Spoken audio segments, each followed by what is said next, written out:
Stamtąd pojechaliśmy do Palestyny. Wtedy jeszcze była Palestyna, w 1947 roku.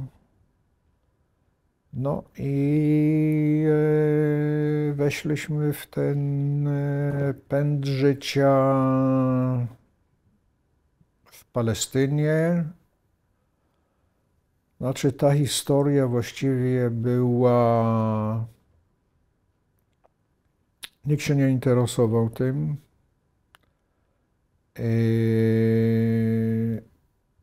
Wszyscy byli zajęci stworzenia państwo Izrael. Co było, nie obchodzi nikogo, mamy ważniejsze sprawy.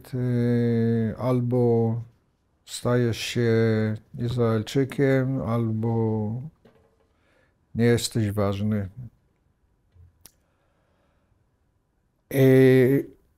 No, także przeszłem szkoła, gimnazjum, wojsko, zostałem w stałym wojsku i przez ten cały czas ta historia była zamknięta głęboko, nie mówiło się o tym, nie pytało się nic. Spotkałem się z moją żoną, ona też pochodzi z Krakowa, też ma swoją historię. Pobraliśmy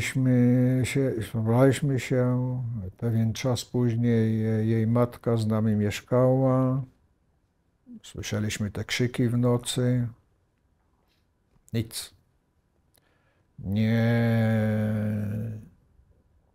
Nie mówiło się o tym.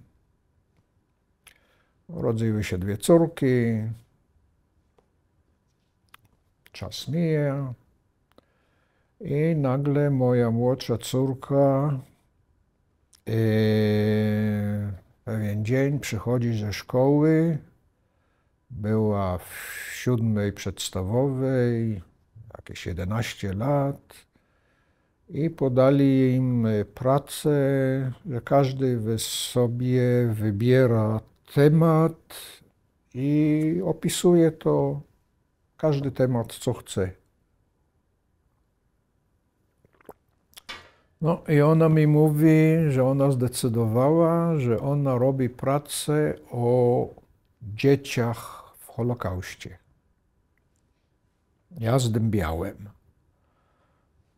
Mówię jej, coś ty padłaś na głowę, brakuje ci tematów, tańczysz, to takie. No ale ona jest uparta i ma mocny wpływ na ludzi, szczególnie na swojego ojca. W nawiasach mi pani pokaże jeszcze jednego polskiego ojca, który kupi swojej córce, mając 16 lat, skuter. Ale też mnie przekonała. Więc jakoś pierwszy raz znalazłem siebie, że opowiadałem to, co wiedziałem. A czy ona wiedziała o pańskiej historii tak choćby mniej więcej? Mniej więcej coś to w powietrzu zawsze było. Jak moja starsza córka mówi, że to przechodzi w genach. Ale nie, dokładnie nie opowiadałem. Więc pojechaliśmy do Yad Vashem, pomagałem jej. Opisała tą pracę, była uznana jako, znaczy pierwsza nagroda i ona miała to przedstawić przed kierowników szkół podstawowej w Cholonie. No, i mnie zaprosili też, no, tam w tej klasie jakieś około 30 więcej tych kierowników. No i stoi jest taka dosyć niska i płynnie przedstawia tą swoją pracę, jak, co. I ja siedzę z boku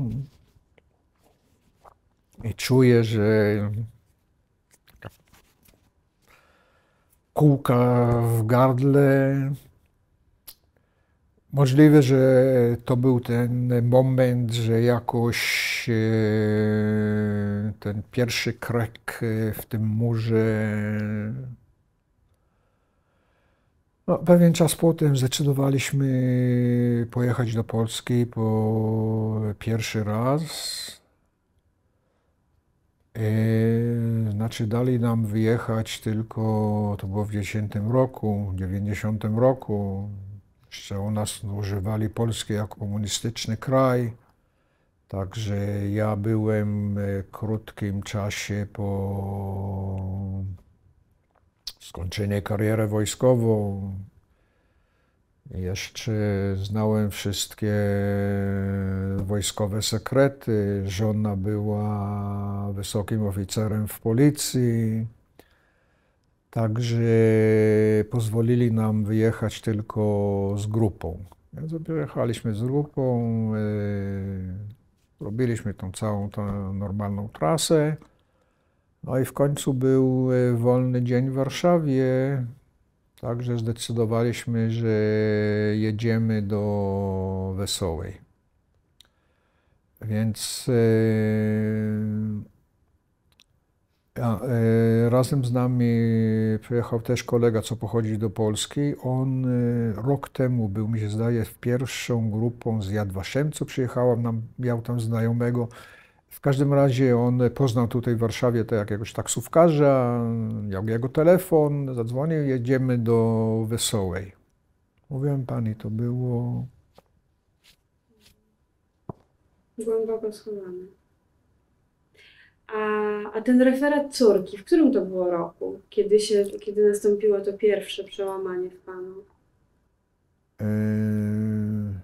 Nie pamiętam, prawda, około 90, coś takiego. I potem już zaczął pan swobodnie rozmawiać ze swoją rodziną o tym? No, to trwało trochę. Właściwie, co mnie to zupełnie otworzyło, to było pierwszy raz, jak wyjechałem z tą delegacją do Polski, wojskową delegacją w Świadkowie w mundurze. No, miałem jakąś taką ideę, bzik, że przyjechać do Polski w mundurze. I w każdej takiej delegacji jest świadek. Znaczy ktoś, kto oczalał i opowiada swoje historie. W tym wypadku była jakaś pani, co przeżyła Oświęcim, właściwie Brzezinkę. I jej syn, pułkownik w lotnisku, był w mojej grupie. No i jak myśmy się spotkali na lotnisku, to mnie przedstawił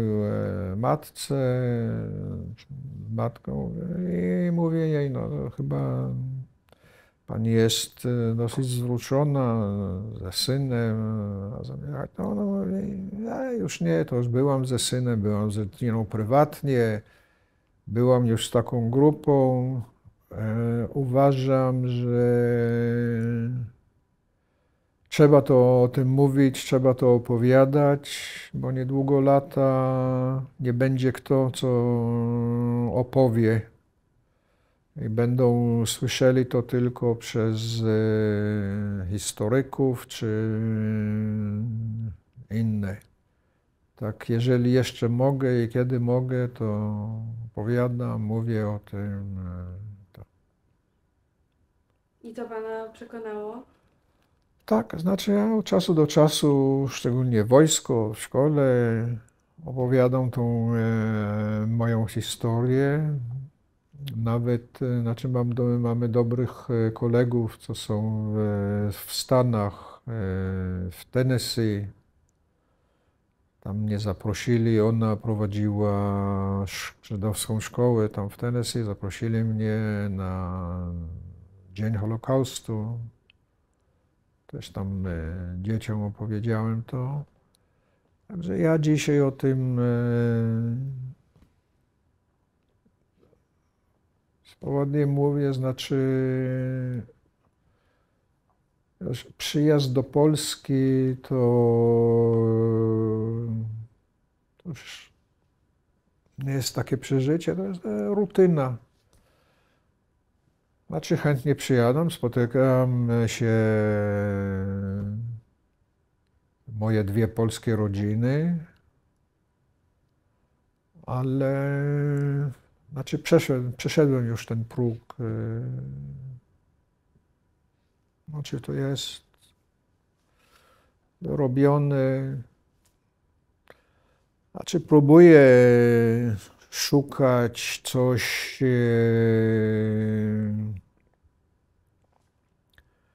ale już zgodziłem się z tym, że co wiem, to wiem. Znaczy nie jest to wiele, ale o wiele więcej, co wiedziałem z początku. Bo ja wiem, od czasu do czasu coś tak brzmi, jakiś dzwonek na przykład. Ja służę w rezerwie w wojsku i dostałem, jak to się mówi, recommendation na podwyżkę na rangę pułkownika. No to przeszło tę procedurę. Pierwszy raz było odrzucone, drugi raz potwierdzone, no i no to jest jednakże ceremonia, rodzina, goście, koledzy. Szef sztabu generalnego na jedno ramionie kładzie mi nową rankę, córka na drugą i kwiaty, całusy. W końcu córka mi mówi, a wiesz jaka jest dzisiaj data? I ja się łapię za głowę. 19 kwiecień.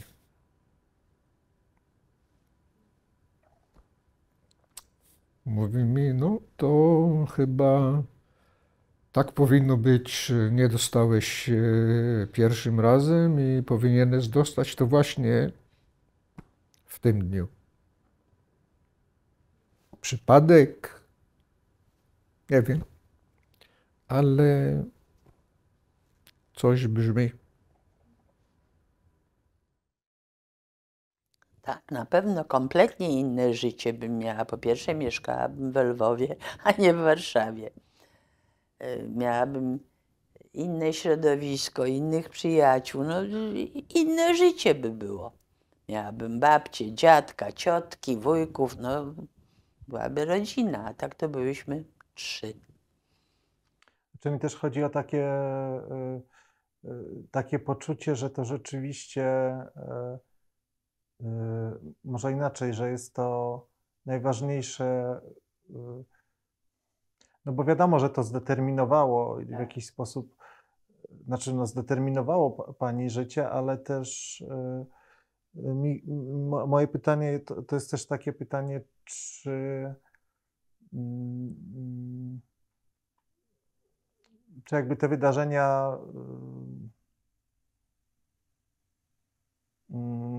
Wpłynęły na jakby to, były najważniejszym wydarzeniem pani życia. czy wpłynęły na to, kim jestem? No też. Niewątpliwie tak, bo wie pan, byłam w Australii, bo Właśnie już tak co roku jeździłam, żeby się nacieszyć jeszcze tą siostrą, póki ją mam. I byliśmy w restauracji. Obok, w węgierskiej takiej restauracji, obok siedziały 4 osoby, 2 małżeństwa i podeszli do nas, bo to znajomi mojej siostry. I moja siostra mówi, że to jest siostra, przyjechała z Polski, jedna z tych Węgierek mówi, o, mój mąż jest z Polski. I on się stał koło niej, odzywa się, mówi, tak, ja przepraszam, że źle mówię po polsku, ale wie pani, ja wyjechałem z Polski, jak byłem małym chłopczykiem. Ja mówię, to ile pan miał lat? On mówi, 11. To ja mówię, wie pan, jak ja miałam 11, to ja byłam starym człowiekiem. Mały chłopczyk wyjechał z Polski, tak. A ja byłam, naprawdę, ja byłam dojrzałym, starym człowiekiem. Także staram się nie wracać do tego, bo to jest bez sensu. To było potworne, ale tego się już nie zmieni, tak było. Ze zgrozą patrzę na cieniutkie zapowiedzi, że są ciągoty w tę stronę. To bardzo to jest smutne, to jest przykre, straszne, smutne, że po tym, co się wydarzyło, mogą jeszcze się takie ciągoty odzywać. Ale taki jest świat. Mówię panu, ja nie grzebię w tym. Ja nie czytam też książek z tego okresu. Znaczy, tych książek moich rówieśników. Wszyscy teraz piszą. Nie wiem, kto to czyta. Wszyscy tylko piszą. I każdy z nas może napisać książkę. To jest prawda. Tylko będziemy sami nawzajem to czytać. Ci, którzy powinni to przeczytać, to ich to nie interesuje. Więc ja nie piszę książki. Miałam taki okres, wie pan, ja dobrze sypiam. Całe życie dobrze spałam. Dzięki temu przeżyłam, nie wiem, czy wspomniałam, że miałam 13 czy 14 lat, kiedy już miałam wrzody dwunastnicy. No to przed wojną była choroba mężczyzn w ogóle, bo to jest na tle wegetatywnego układu nerwicowego. Kobiety rzadziej, a dziecko to już w ogóle na to nie chorowało.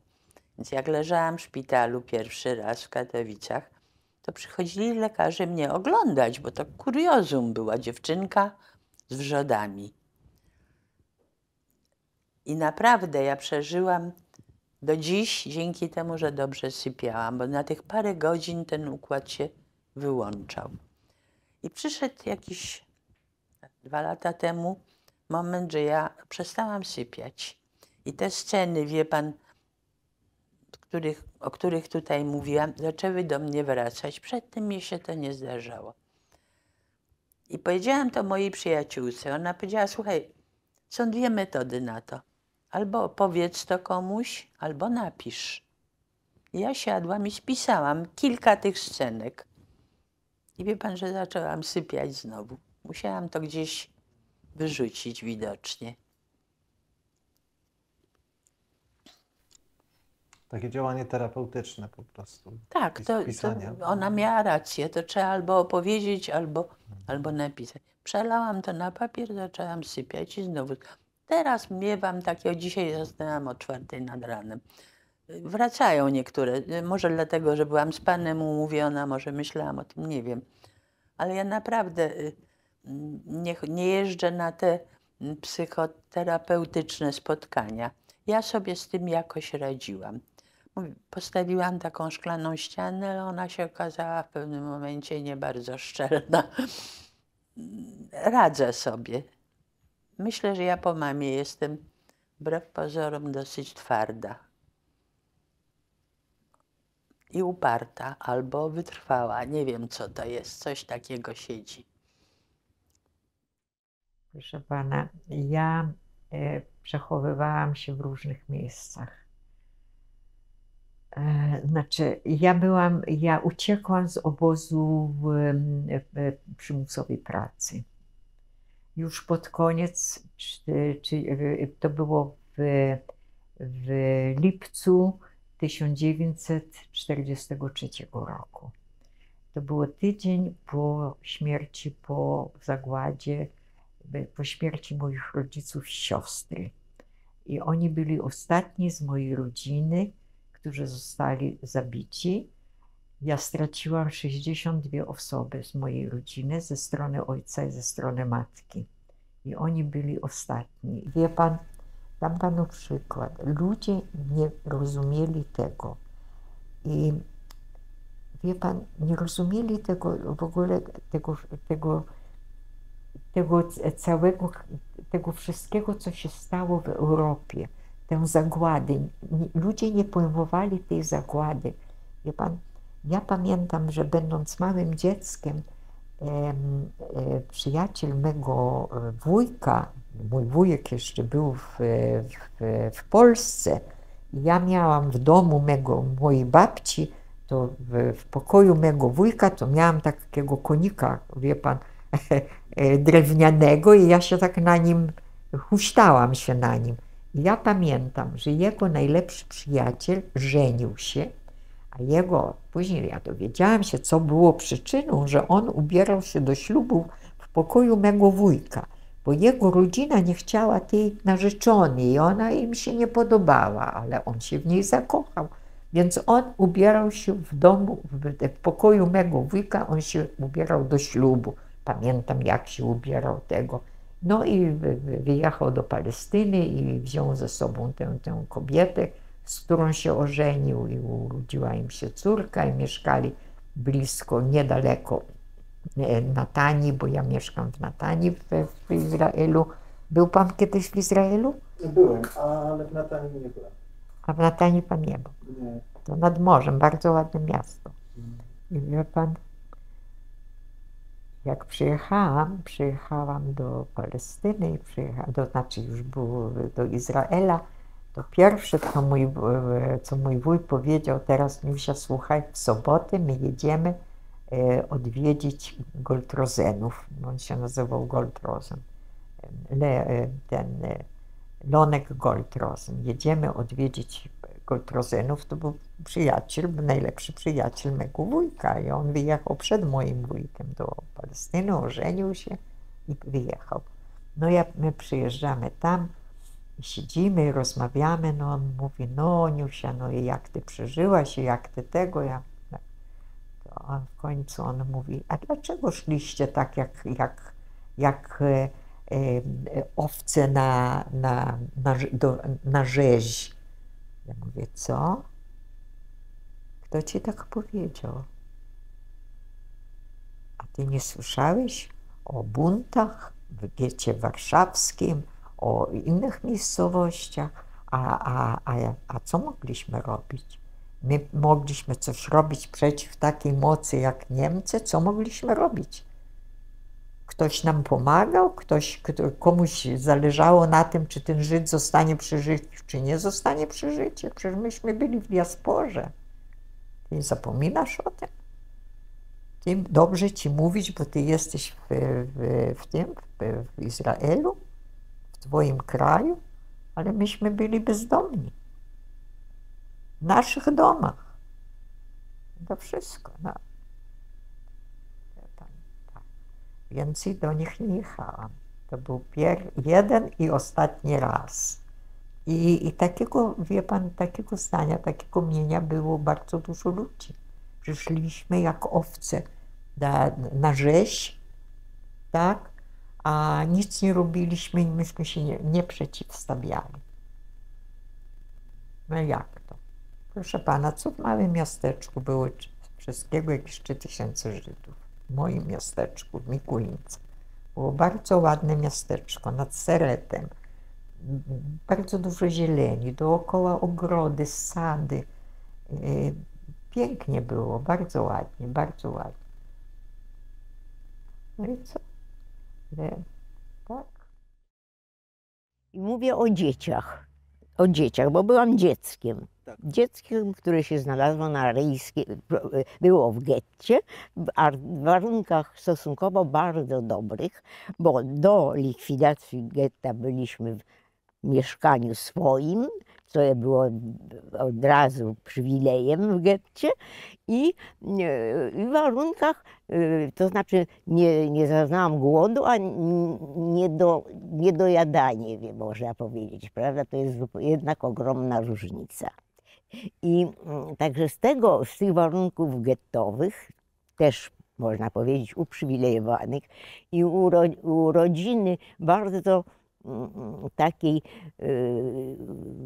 umiejętnie postępującej z dziećmi. Było nas dwoje i jeszcze kuzynka już taka tuż obok w mieszkaniu, trochę już taka no, podlotek, to wobec nas oni tak się zachowywali, jakby było wszystko normalnie. I to dlatego ja nie pamiętam bombardowania Warszawy. Nie pamiętam takiego jako coś strasznego, dlatego że byliśmy w piwnicy, ale to wszystko było przez dorosłych tak urządzone, że się wydawało, że jest normalnie. I tego strachu takiego, bo ten strach się udziela przez jednak i uczucie z tego właśnie strachu to o wiele bardziej zaznałam w czasie Powstania Warszawskiego niż w bombardowaniach 1939 roku. A potem też jest ogromna różnica i o tym chciałam mówić, że między dziećmi, które z getta znalazły się na aryjskiej stronie, jako dzieci, i dziećmi, które znalazły się w różnych, bo oczywiście nie mówimy o tych, którzy zginęli, bo o nich nie wiemy, co oni czuli i jak ale o ocalonych wiemy to i owo. I jest ogromna różnica między dziećmi, które były na aryjskiej stronie i dziećmi, które były w obozach, ukrywały się gdzieś tam w tym jako Żydzi, którzy tego. I to jest ogromna różnica. I ja powiem, że ja o tym właściwie tak no, świadomość tego, że to jest taka ogromna różnica, no to raczej później jest rzeczą późniejszą, jak analizuję to, co było. Między innymi rozmawiałam o tym z Michałem Głowińskim, bo mieliśmy też z tym, że on był w takim klasztorze jako dziecko, ale też ukrywające się na aryjskiej stronie.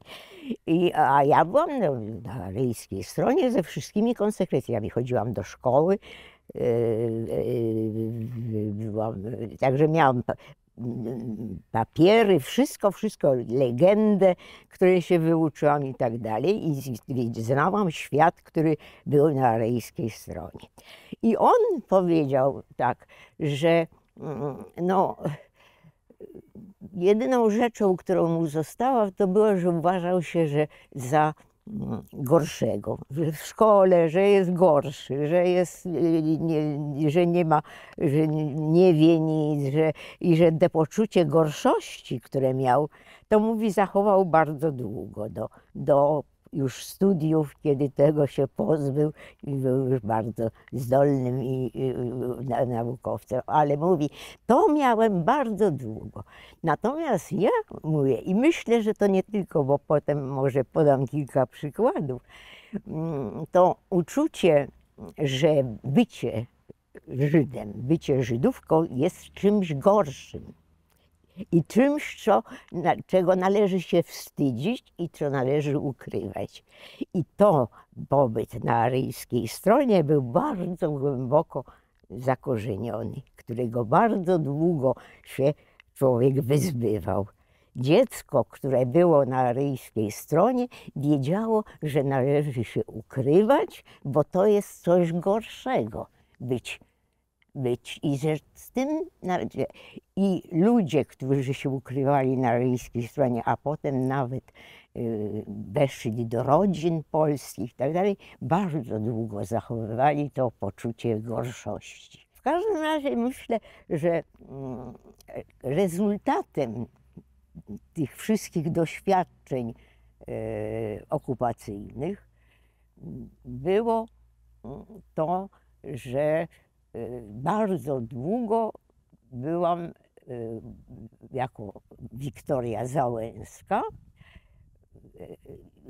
Co jeszcze było dosyć takim dla mnie tym, to babusia Zosia nasza, która zresztą był to człowiek niezwykły i mogłam to ocenić dopiero jako dorosły, bo jako dziecko to są rozmaite zaszłości, które...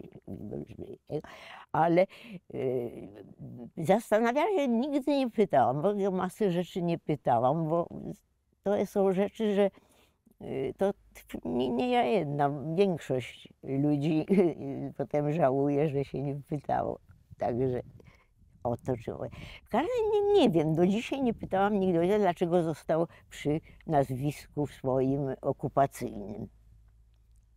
Mógł wrócić do nazwiska, albo który nosił tego, w każdym razie nie wrócił. I potem jakoś, kiedy, a dlaczego o tym mówię? Bo on miał nazwisko okupacyjne, ja miałam nazwisko Załęska i w szkole i w ogóle bardzo długo, chyba do powrotu, do mojego wyjścia za mąż właściwie na studiach, to ojciec uchodził, że jest moim wujkiem. To znaczy nigdzie nie było i muszę powiedzieć, że była to taka zadra tego, że jest po okupacji nikt się nie przyznaje do tego, co było, tak? Ja nie mam ojca, tylko mam wujka. To muszę powiedzieć, to jeszcze sprzyjało tej poczuciu gorszości. To znaczy, że coś jest nie tak, prawda? Że my się wszyscy pilnujemy i nikt nie mówi o tym, co było. Także to było. A potem, jak sobie to uświadamiałam później, te przyczyny, to myślę, że, ale nie zapytałam, także nie wiem. Myślę, że że pogłębił to ten pogrom kielecki. I że on się przyczynił bardzo do tego i że nie tylko tego, gdzie ludzie tego, tak, część wjechała, a część się jeszcze bardziej schowała. I mianowicie często mi się pytają ludzie, jak często mówiliśmy na temat tego, co przeżyliśmy w czasie wojny. Prawie nigdy. Jakbyśmy byli w Polsce w 40-50 latach, to był jakby okres życia, o którym człowiek chciał zapomnieć. Myśmy w domu nigdy nie siedzieli i nie rozważali tego, jak to było w czasie okupacji i tak dalej. Czasami jak ktoś przychodził inny i coś zaczęli z moją matką czy z ciotką rozmawiać, to myśmy skończyli te bubemansy. Myśmy tylko co słowo znali żydowskie, nie chcemy o tym słyszeć, to było koniec i to jest skończony rozdział naszego życia. Tak samo w Ameryce, potem jak zaczęliśmy pracować, to robić bardzo, bardzo ciężkie życie było. Moja matka była chora i bardzo duże jeszcze trudności były. To człowiek nie o tym starał się zapomnieć i wejść w to życie, starać się prowadzić normalnie. Dopiero ostatnio, jak zacząłem mnie tym męczyć w tym Holokoście, żebym mówił do tych studentów, to dosłownie czasami mam noc nieprzespane, że mam do nich mówić. Jak tu przyjeżdżałem, też zacząłem te wszystkie papiery przeglądać, zacząłem szukać. Jednego papieru nie mogłem znaleźć. Wiem, że gdzieś mam, nie mogłem znaleźć tego kwitu za pokwitowanie, że kazali mi zapłacić za studia. Ale ja na przykład mam jeszcze bilety na kolej, na pociąg do Wiednia i różne dokumenty włoskie. Także było bardzo, że tak powiem, traumatyczne. Ale jak ja mówię do studentów, staram się o tym nie mówić, bo uważam, że to nie jest temat tej rozmowy. Ja się również staram się nie mówić za dużo, na przykład czasami się tam pytały żydowski policjantów. Ja nie chcę im mówić, to nie jest moje zadanie, żeby uczyć ich historii. Ja mówię o swoich osobistych przeżyciach, ale według mnie to moje przeżycia pokazują najprawdziwiej to, co może się zdarzyć, że są ludzie, którzy człowiekowi pomagają i których się człowiek nie spodziewa i tak jak ta cała instytucja, czy były ja błądy, czy nie błądy, czy były historie, to ja mam najlepszy przykład. Moi rodzice nie żyją, mój ojciec nie żyje przez pracowników, my żyjemy, bo ktoś nam pomógł. Także tak to wygląda. A to z jakimi uczuciami pani do Polski przyjeżdża teraz? Bardzo pozytywnymi, dlatego że ja zawsze miałam pozytywne uczucia. Ja nie mogę pamiętać faceta, który poskarżył i przez niego ojciec zginął. To było dla mnie straszną tragedią, traumą aż do ubiegłego roku. Ja tego tematu nie mogłam tknąć, ja nie chciałam o nim myśleć. Baba nie pozwoliła mi mówić na te tematy, póki żyła. I w 14 roku poprosiłam przyjaciela z dzieciństwa, moją szczeniacką miłość, żeby pojechał do mnie do lasu. To był kwiecień, tak jak wtedy, tylko to był 28, a nie 30 kwiecień i taka sama przyroda, też zawilce i fiołki, te same zapachy i tak dalej. Postanowiłam, że muszę się zmierzyć z tym tematem, nie mogę wiecznie chodzić z tą dziurą w sercu. I przeszłam to i później napisałam jeszcze taki fragment, to nie jest wiersz, fragment o ojcu. Przetłumaczyłam też ten na hebrajski, żeby moi znajomi krewni dalecy mogli to poznać. Z Bronkiem byłam 42 lata, fantastyczny facet i moja polszczyzna przy nim wyszlifowana jest jeszcze lepsza niż była przedtem. I to jest dla mnie bardzo ważne, to jest dla mnie taka, pan wie, to jest taka terapia. Tak, ja to widzę. Na przykład ja bym tak chciała fruwać. Tak, to ja fruwam, robię takie zdjęcie, że ja fruwam, albo ta książka mi buduje dom, to ja buduję dom z książek. Wszystko to robię takie niby jak prawdziwe. Właśnie o tym pisaniu, jak pani pisze, jakie ma pani pisarskie nawyki? Ja na początku piszę tylko w głowie. Chodzę i piszę i myślę i piszę. Bo to nie jest ta kwestia, co pisać, tylko jak. Jak to zrobić? To ja myślę tak i myślę. Jedną książkę byłam tam w Rumunii, chodziłam po lesie i pisałam książkę. Cała książka dla dzieci była właśnie tam. To na początku piszę tak, potem piszę w tym telefonie, mam takie karteczki, to ja zapisuję. A potem już tak bardziej na czysto, to ja piszę w tym, no ten, słowa uciekają, machszew. Komputer, tak, komputer. To potem już piszę w komputerze i potem na czysto i jeszcze raz zmieniam i tak. Ale aż to jest gotowe, to przechodzi dużo tych zmienia się i tak. A potem pracuję z takim, co, jak się mówi, co orech sfarym, co on... Korektorem, tak? Korektor, tak, taki korektor, tak. Ale jak w ogóle można opowiedzieć, pani mówi o tym nigdy więcej, prawda? Mamy teraz wojnę w Ukrainie. Jak w ogóle dzieciom można opowiedzieć o wojnie i tak samo o Holokauście? Jak to można zrobić? No, ja panu powiem, teraz ja piszę tą książkę Ucieczka z getta. To jak ja to robię? Ja używam imagination, jak się mówi imagination? Wyobrażeń, tak. Przecież jak było w Warszawie, jak było bombardowanie, to jedna bomba upadła na zoo. I te zwierzęta pouciekali, potem ten pan ratował Żydów. To o tym ja nie piszę, ale ja piszę właśnie o tych zwierzętach w tym ogrodzie, jak się nazywa ten ogród? Tu jest mur, a tu jest ogród, tu getto, tu mur, a tu Krasiński. Jak byłam małe dziecko, tego ja nie pamiętam, ale to mama ze mną spacerowała w tym ogrodzie krasińskim. To ja właśnie piszę o tych zwierzętach. Jest na przykład taka żabka, są takie żabki takie, co mają wodę w sobie, są. To na przykład ta żabka pomaga Żydom, jak nie ma wody, jak się chowają, to ona daje to. A ta żyrafa patrzy, czy przychodzą Niemcy, a wszystkie zwierzęta tam pomagają. To jest taka bajka, ale to nie jest wszystko bajka, to jest to, co było ze mną naprawdę, ale razem z imagination. I to jest tak, że dzieciom jest łatwiej i ja zawsze myślę tak, że będą rzeczy, co nie będą napisane do końca, ale jak rodzice będą chcieli, to opowiedzą, jak nie, to nie. Na przykład ja chodziłam z mamą, to Pytałam się, dzieci tutaj leżały, martwe dzieci. Ona powiedziała, dzieci śpią. Albo twój ojciec jest teraz gwiazda. Różne rzeczy, co nawet czytają razem z rodzicami, ja wiem i nie wszystko mówię, ale trochę mówię, tak. Ale trochę... I w ogóle ta moja książka Kalejdoskop, ona jest żółta. Dlaczego ona jest żółta? Bo były te paski z jednej strony, a z drugiej strony to jest słońce i szczęście. I to zawsze, jak ja piszę te książki, to zawsze daję im dużo nadziei i dużo, żeby było, żeby się kończyło dobrze. Żeby było dobrze, bo nie wszystko się kończyło dobrze, to przecież my wiemy. Ale tak zawsze, żeby była jakaś nadzieja w tym piszę.